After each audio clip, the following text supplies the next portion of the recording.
Despite Gary's lack of success in terms of revitalizing its economy, one man has recently taken it upon himself to help improve Gary's housing market. Roger Hayward is founder of Gary's Time, a nonprofit organization that works to rehabilitate dilapidated and abandoned houses in Gary and resell them to prospective homeowners. His mission has since evolved to using ex-convicts as a workforce in an effort to also rehabilitate their lives. I met up with Roger on a job site where he and his men were working to clean up a long-abandoned house that had recently been sold to an investor. What we got here is a project house, if you will, that I bought from an investor, and the plan is to use ex-offenders, reentry residents that want to try to turn their life around a little bit, and use these guys' workforce to help get the project done. You know, when I sold the house has been resold now to another investor, and when I made the sale, I told them about my program using workforce development folks to come out. The people that bought the place, their plans are to live in it, make this property as will return to the roles of a tax producer, and that's one of the biggest challenges here in Lake County. With help from his therapeutic Labrador, Sam, Roger runs the program from his office in Gary's Miller section. Hailing from Pennsylvania, his interests in Gary began as a real estate investment. I've been in and around real estate and construction for about 25 years. And I bought a home in Gary, Indiana, online as an investment. And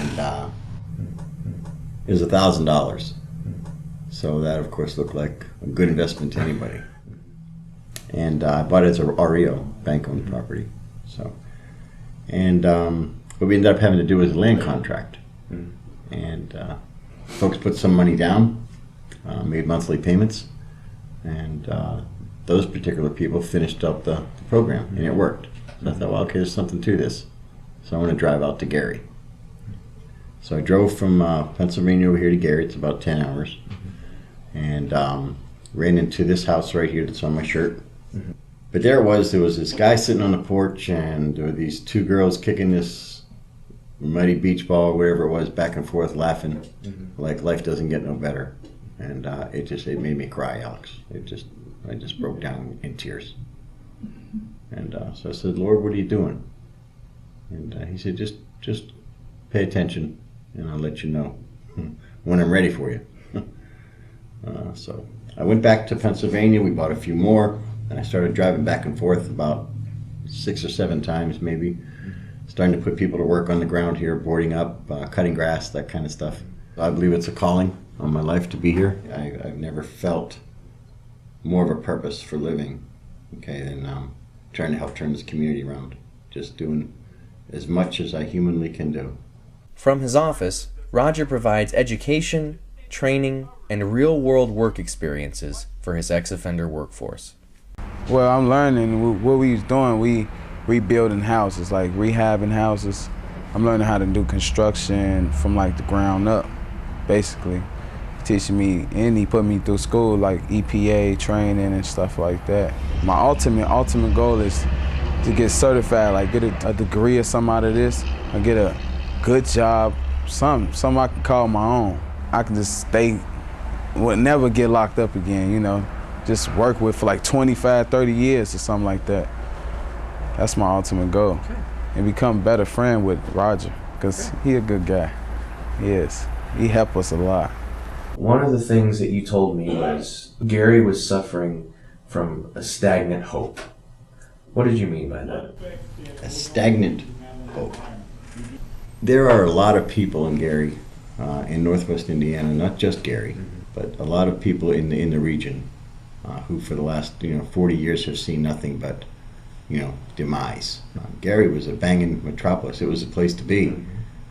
From what I've seen, now this is not 100% across the board, but from what I've seen, there seems to be enough people that don't have hope in this region, or enough hope to want to participate and make it better.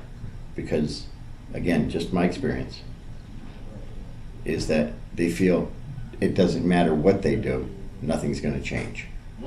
So with that mentality, in my opinion, things will remain the same.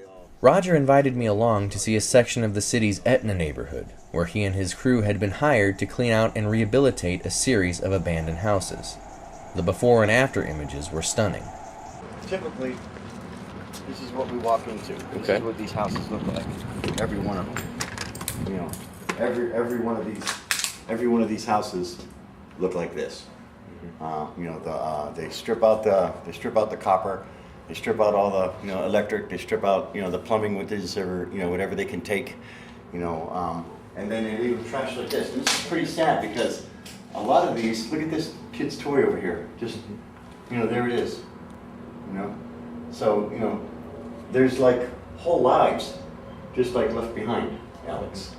You know, they're gone. You know, and then people come in and trash them. You know, come in and strip them out. Okay, tear them apart.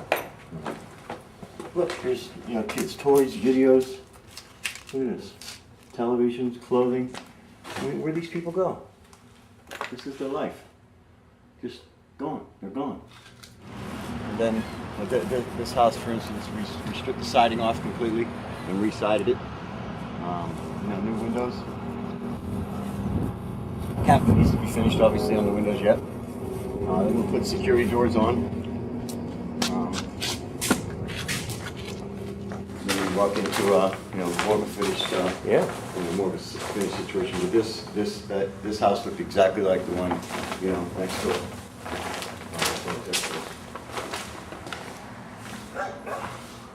There's a bit of a difference, huh? Come back here. You know, obviously put the carpet in. Bathroom is still being finished out. Yeah, so you kind of see one halfway complete here, if you will.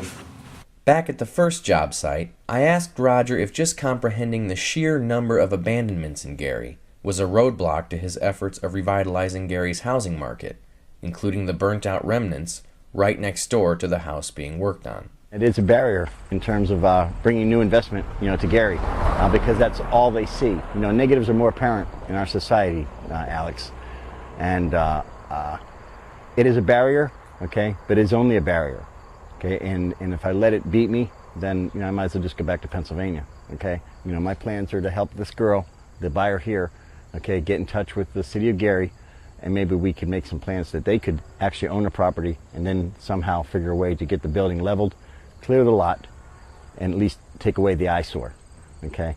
As far as, you know, the other buildings, you know, the other houses on the street, they're in the same condition.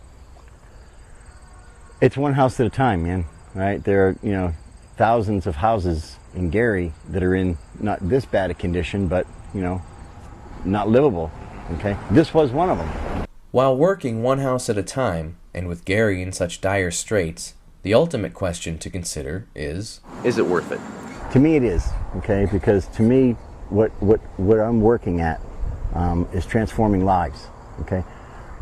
I believe that the mindset of the folks that are coming into Gary, okay, begins to shift. So will what you see. It just stands to reason.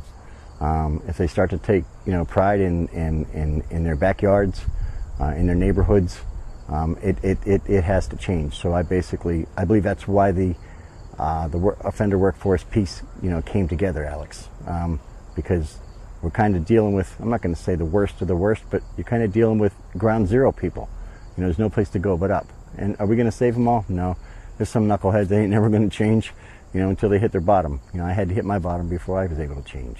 My goal would be to bring them out and give them some tools to equip them to get a job that they can retain, you know, reduce recidivism. You know, in Lake County, Alex, the recidivism rate is 32%, okay? 600 men or women are going to be released to Lake County, whether we like it or not, okay? And 192 of them are going to come back. And those are just the real numbers, okay?